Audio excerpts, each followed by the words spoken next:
puntahan natin isa rin sa mga negative na lumabas. Yung umakma siya na hinawakan niya yung microphone, tapos parang gusto yata isampal o ibato sa inyo. Ano ba talaga nag-trigger nun? Kasi mas kayo yung yung merong vantage point eh. Kami kasi from the cameras eh. Pero bago yan, Christian, mas malaki yung damage niya yung inambahan niya si Senator Laila. Kasi kahit gaano niya paikutin yon, talagang bad look yon. Parang parang hindi siya lalaki noon, di ba? Pagbubuhatan niya ang si Senator Laila na whether it's a joke or not, but that's a bad look. Ngayon yung doon naman sa amin, kasi sinabi niya, siya yung nag-provoke na sinabi niya, sasampalin niya ako in public, kapalit daw ng waiver. Yung bang, ang dami mo namang arte, di ba? Nung inakusahan niya ako ng may foreign bank accounts, ora mismo, without any conditions, nag-file ako ng waiver, pina-address ko sa AMLAC tsaka sa Bangko Sentral. Any bank, binigyan ko. Open it. Tapos, ganun din. Nagpunta, dinala ko kaagad yung mga media. Sila mismo, dinala ko dun sa Singapore.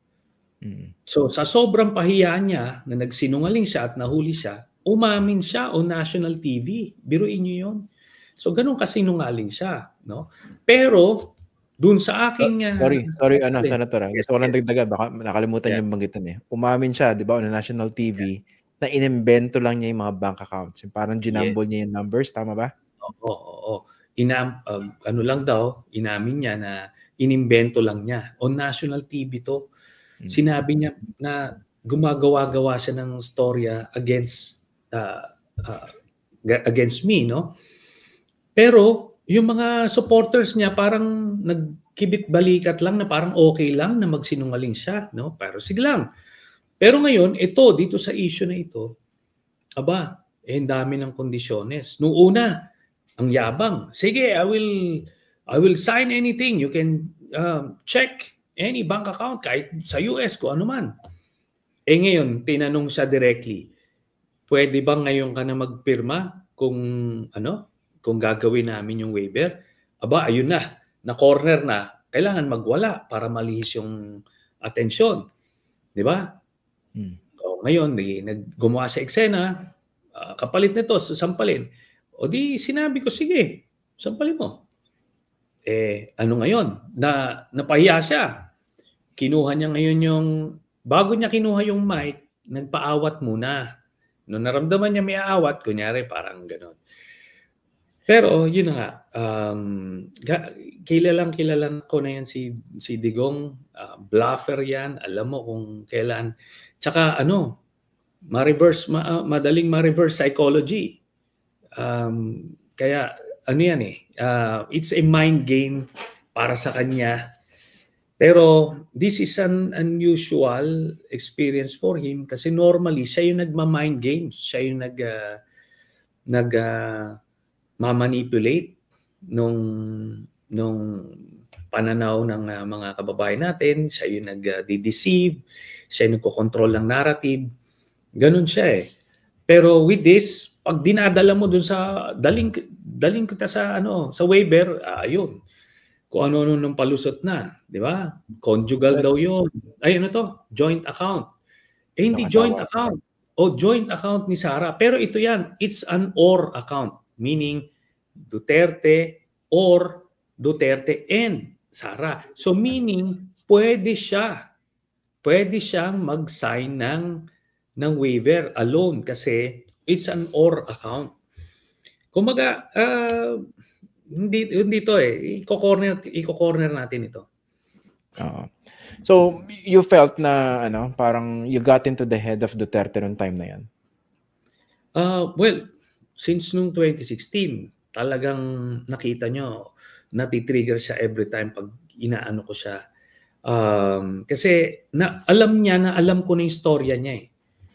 Kaya he needs to muzzle yung aking boses kasi baka makakonvince ako ng mga kababayan. It's just unfortunate na kontrolado niya noon yung propaganda machinery, kaya hindi gaanong nakakarating sa mga kababayan natin yung mga statements ko. Pero alam niya na ako ay na-figure out na siya. Yun. So medyo mukhang pinipikon niya rin ba siya nung mga pagkakataon na yan? Especially with that bank account issue. Well, hindi naman sa pinipikon. Pinipresent ko naman na directly siya yung napikon di ba? O nung napikon siya, sabi ko, halika. Sige, sampalin mo ako, parang ganon. Hindi pa rin Hindi pa rin naman kumagat di ba? O, tapos inulit ko ulit yun. Later on during the hearing, sabi ko, sige, pwede kong pasampal, pero pirma ka sa waiver, maunang pirma. Para hindi pwedeng sasampalin ka, tapos teka muna, bukas na. Hindi pwede yun. Diba? Pero ano sabi dun sa huling dare niya? Sige, okay na, sampalin na ako. Wala na. Kasi, ang alibay niya na is, I would have to consult my wife kasi joint account yun. Binara ko ulit. Sabi ko, hindi. Hindi joint account with the wife, but with Sarah, who is also there. Na kung willing siya, ang drama daw nito ni Sarah ay pumunta daw dun sa mga bangko at sinabi daw, wala, teka muna. Sana nagdala ka ng media para nagpatotoo. Kasi ako nagdala ko Sila mismo yung nagpatotoo na sinabi nung At ito yan, Christiana. Just to refresh the memory ng mga kababayan natin. Nung nilabas ko yung bank accounts issue na yan, their initial instinct was to deny. Sabi lang, hindi totoo. Pero, di nag-deposit nga. Totoo kasi nagbigay ng resibo yung mga bangko. So naobliga sila mag-admit. Anong inadmit niya? And we have the video. Sinabi niya, totoo yan, pero it's a little less than 200 million. Aba, may 200 million na hindi declared sa SALN. Tapos sinabi niya dito, hindi totoo na na maraming pera. Kahit inadmit niya na may a little less than 200 million. Tapos sinabi niya, magkita tayo sa BPI Julia Vargas branch that time. Tapos, nung sinabi kong, sige, pupunta ako, ang sinabi niya, yung mga, mga supporters daw niya, batuhin daw ako ng kamatis, kuyugin daw ako. Hoping na matatakot ako, hindi ako tutuloy. At talagang nagpuntahan yung supporters niya. Pumunta ako pa rin. Pumunta kami doon sa side entrance, tapos doon kami sa harap mismo. Doon sa building, tapos lumabas kami. Hinarap ko mismo yung mga supporters niya. Pumasok ako doon sa BPI. At ang pinadala niya si Panelo, hindi siya umattend.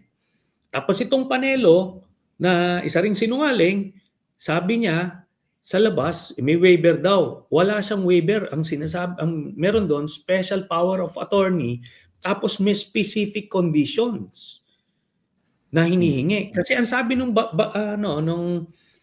bank manager, kausap namin sabi ko, meron na daw special power of attorney, baka pwedeng ilabas na yung account history, no? Ang sabi nung bank manager, meron akong pwede kami mag-issue ng statement of account. Sabi niya, 6-month history yon. And we can give it to you right now. Sabi ko, yan, sige. Sabi ni Panelo, teka, hindi yan yung nandito sa kondisyon sa SPA ko. Ayun. Siya pumigil. Pagkatapos, pagharap niya, hindi, sir, ang sabi ng bank manager, kung itong SPA mo with specific conditions, baka a few weeks pa ito. Yun sabi ng bank manager. Sige, antay, kung kailan nyo matapos yun. Ayun na. After nun, lumabas siya, inarap niya yung media. Ito na, pinakita niya. Meron akong waiver, pero yung bangko, hindi sila ready magbigay. So, after elections na raw yun. Pero, meron ka bang naalalang nilabas nila? Wala. Kasi nga, doon din lalabas yun, doon sa binigay ng BPI na talagang malaki yung perang nandoon. But, Yun na yun. Ako ngayon, I moved on to that. Sinasabi nila, kung may ebidensya ka, mag-file ka ng case. Precisely, final ko po yung case na yon sa ombudsman, in-attach ko po yon as my evidence. Ang ombudsman, nag-conduct sila ng investigation, and by virtue of their memorandum of agreement with the AMLAC, meron silang kopya nung mga flagged accounts ni Duterte, at sinabi ng overall Deputy Ombudsman Art Carandang na parehas or similar yung dokumento ko at yung hawak nila from AMLAC. So, na-confirm yung mga accounts? Na-confirm. Ngayon, anong ginawa ni Digong? Nagpanik. Pinatanggal niya si overall Deputy Ombudsman Carandang kahit na may Supreme Court ruling na hindi mo pwedeng galawin yung ombudsman and yung overall Deputy Ombudsman. Pero wala silang pakialam. Tinanggal pa rin nila.